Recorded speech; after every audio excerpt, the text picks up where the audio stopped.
В стенах Дома молодежных организаций в рамках регионального форума «Ингушетия. Регион безопасности» идет самый волнительный этап – защита проектов на грантовый конкурс от Росмолодежи. Участники по видеосвязи представляют свои идеи Федеральной комиссии. Один из них – Адам Аушев. Свой проект он презентует дистанционно, надеясь получить поддержку на воплощение важной для республики инициативы. Для Республики Ингушетия очень важна своя самобытность, самоидентичность, история, культура народа. И эти элементы традиционно передаются из уст в уста различными историями и так далее и тому подобное.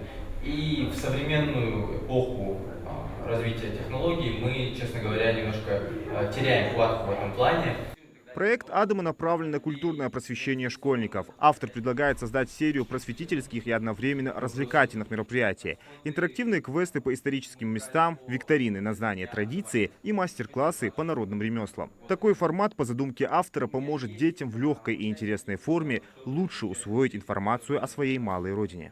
По результатам, которые мы получили, по опросам, по социологическим опросам, по тем заданиям, которые мы давали детям, из 80 баллов по тестам, определяющим, как хорошо ты знаешь свой этнос, культуру, свой народ и так далее, дети набирали по 20-25 баллов. Это невероятно низкий результат, поэтому проблема стоит очень остро.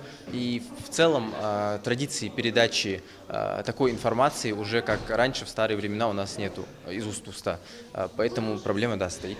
Пока одни защищаются, другие ждут своей очереди в холле. Здесь царит смесь волнения и сосредоточенности среди ожидающих Амина Гулиева. Ее проект посвящен не менее острой теме – кибербезопасности для детей и подростков. Суть инициативы в проведении серии обучающих семинаров для школьников, где их в доступной форме учат распознавать информационные угрозы в сети. Расскажут, что такое экстремистский контент, как противозаконный лайк или репост может обернуться серьезными проблемами с законом и как себя обезопасить. Огромное количество преступлений совершается в интернет-среде. И среди преступников есть ребята от 14 лет.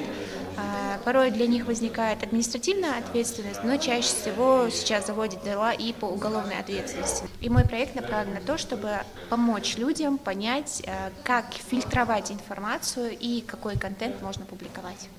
Все эти проекты рождаются не на пустом месте. Трехдневный форум «Ингушетия. Регион безопасности» стал мощной образовательной площадкой. Участники, активная молодежь, волонтеры, наставники проходили интенсивные образовательные треки по противодействию экстремизму, повышали правовую и медиаграмотность, учились социальному проектированию и работе в команде.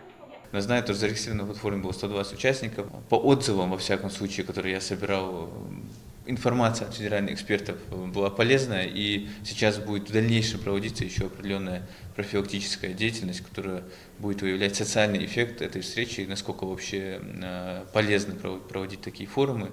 Всего на конкурс было подано более 20 заявок в 18 разных номинациях. От сохранения исторической памяти до развития туризма и поддержки людей с ограниченными возможностями здоровья. Победители получат гранты до 300 тысяч рублей. А значит, уже в ближайшее время лучшие молодежные проекты начнут работать на благо Ингушетии, делая ее еще более сплоченным и безопасным регионом. Зелимхан Калоев, Адам Гулоев, Султан Мгушков, Магаз 24.